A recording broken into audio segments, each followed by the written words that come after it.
আমার একটু এবার বেশি ভয় লাগছে। কেন? মেসেজটাতে কি আছে সেটা তো বল। মেসেজটাতে আছে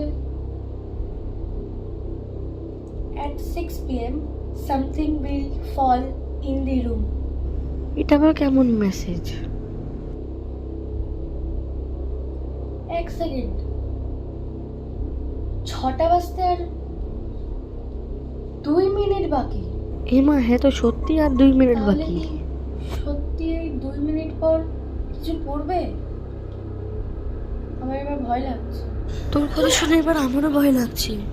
দেখা যাক। আর 1 মিনিট,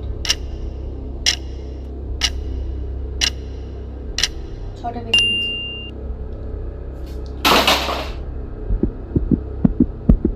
নো ওয়ে। এটা কি করে পড়ে গেল যে পড়তেই পারে না? আমি এটাকে ভালো করে লক করে লাগিয়ে রেখেছি, এটা কি করে পড়লো? তাহলে কি সত্যি এই ফোনটা ফিউচার জানে? ভাগ, এরকম হয় নাকি?